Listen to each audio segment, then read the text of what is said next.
Good evening, everyone.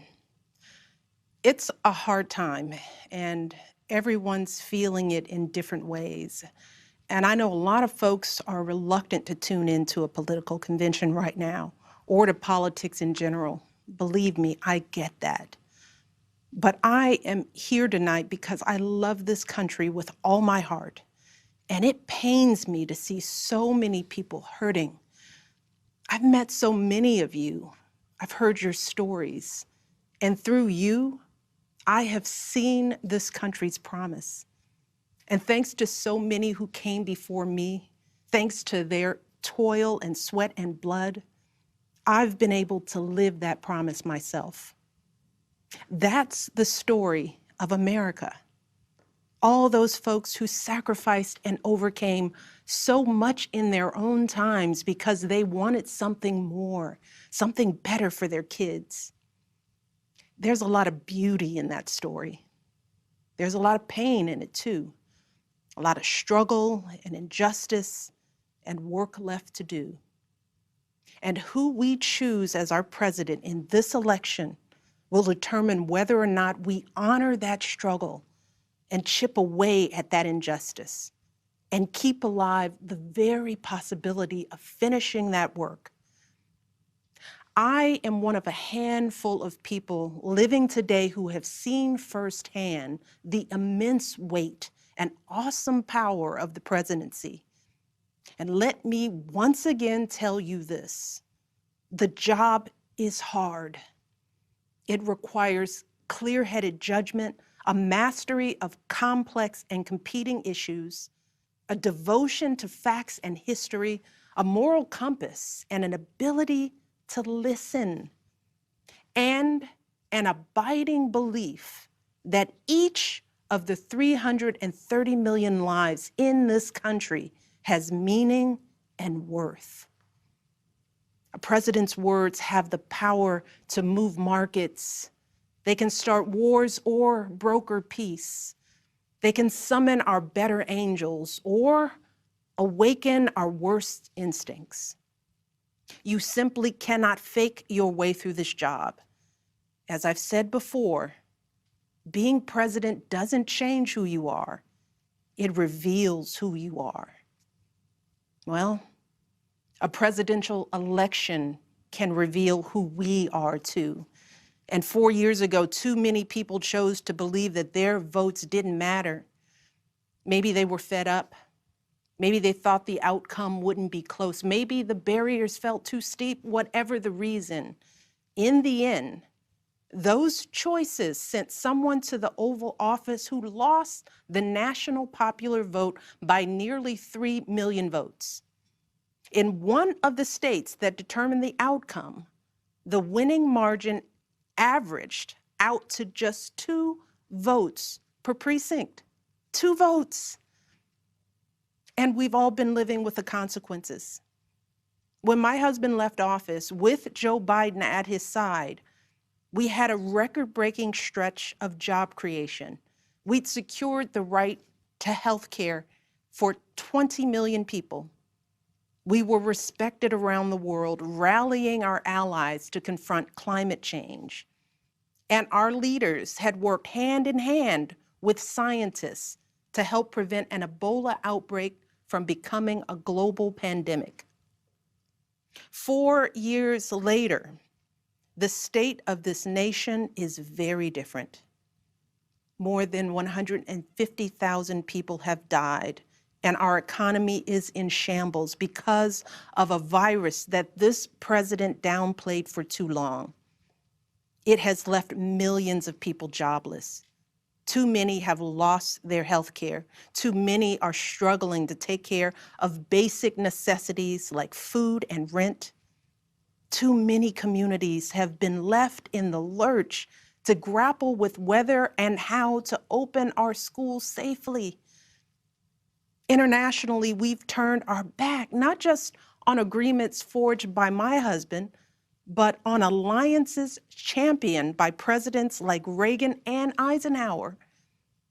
And here at home, as George Floyd, Breonna Taylor, and a never-ending list of innocent people of color continue to be murdered, stating the simple fact that a Black life matters is still met with derision from the nation's highest office. Because whenever we look to this White House for some leadership or consolation or any semblance of steadiness, what we get instead is chaos, division, and a total and utter lack of empathy. Empathy, that's something I've been thinking a lot about lately. The ability to walk in someone else's shoes. The recognition that someone else's experience has value too. Most of us practice this without a second thought. If we see someone suffering or struggling, we don't stand in judgment, we reach out. Because there, but for the grace of God, go I. It is not a hard concept to grasp. It's what we teach our children. And like so many of you, Barack and I have tried our best to instill in our girls a strong moral foundation to carry forward the values that our parents and grandparents poured into us. But right now, kids in this country are seeing what happens when we stop requiring empathy of one another. They're looking around wondering if we've been lying to them this whole time about who we are and what we truly value. They see people shouting in grocery stores, unwilling to wear a mask to keep us all safe. They see people calling the police on folks minding their own business just because of the color of their skin.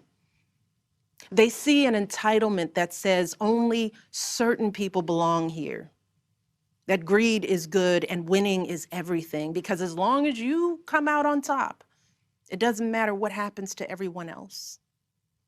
And they see what happens when that lack of empathy is ginned up into outright disdain.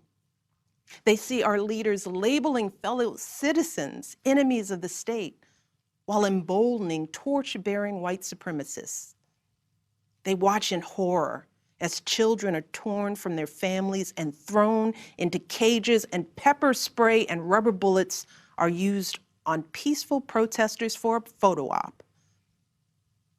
Sadly, this is the America that is on display for the next generation. A nation that's underperforming not simply on matters of policy, but on matters of character. And that's not just disappointing, it's downright infuriating. Because I know the goodness and the grace that is out there in households and neighborhoods all across this nation. And I know that regardless of our race, age, religion, or politics, when we close out the noise and the fear and truly open our hearts, we know that what's going on in this country is just not right. This is not who we want to be. So what do we do now? What's our strategy? Over the past 4 years, a lot of people have asked me, when others are going so low, does going high still really work? My answer, going high is the only thing that works. Because when we go low, when we use those same tactics of degrading and dehumanizing others, we just become part of the ugly noise that's drowning out everything else. We degrade ourselves. We degrade the very causes for which we fight. But let's be clear. Going high does not mean putting on a smile and saying nice things when confronted by viciousness and cruelty. Going high means taking the harder path. It means scraping and clawing our way to that mountaintop. Going high means standing fierce against hatred while remembering that we are one nation under God. And if we want to survive, we've got to find a way to live together and work together across our differences. And going high means unlocking the shackles of lies and mistrust with the only thing that can truly set us free, the cold, hard truth. So let me be as honest and clear as I possibly can. Donald Trump is the wrong president for our country. He has had more than enough time to prove that he can do the job, but he is clearly in over his head. He cannot meet this moment. He simply cannot be who we need him to be for us. It is what it is. Now, I understand that my message won't be heard by some people. We live in a nation that is deeply divided, and I am a Black woman speaking at the Democratic Convention. But enough of you know me by now. You know that I tell you exactly what I'm feeling. You know I hate politics, but you also know that I care about this nation. You know how much I care about all of our children. So if you take one thing from my words tonight, it is this. If you think things cannot possibly get worse, trust me, they can and they will if we don't make a change in this election. If we have any hope of ending this chaos, we have got to vote for Joe Biden like our lives depend on it. I know Joe. He is a profoundly decent man, guided by faith. He was a terrific vice president.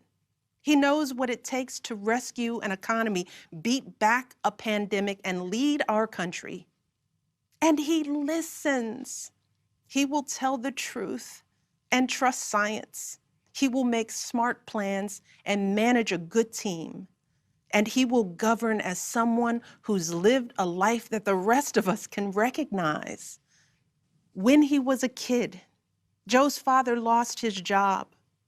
When he was a young senator, Joe lost his wife and his baby daughter. And when he was vice president, he lost his beloved son. So Joe knows the anguish of sitting at a table with an empty chair, which is why he gives his time so freely to grieving parents. Joe knows what it's like to struggle, which is why he gives his personal phone number to kids overcoming a stutter of their own.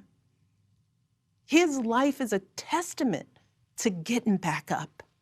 And he is going to channel that same grit and passion to pick us all up, to help us heal and guide us forward.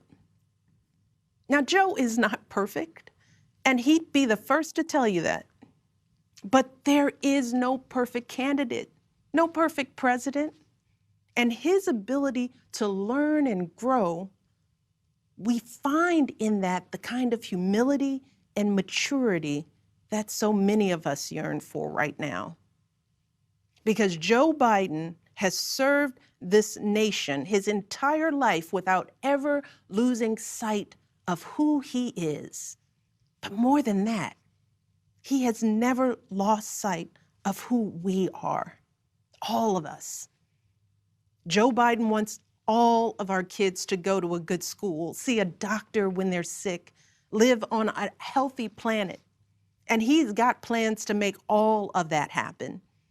Joe Biden wants all of our kids, no matter what they look like, to be able to walk out the door without worrying about being harassed or arrested or killed.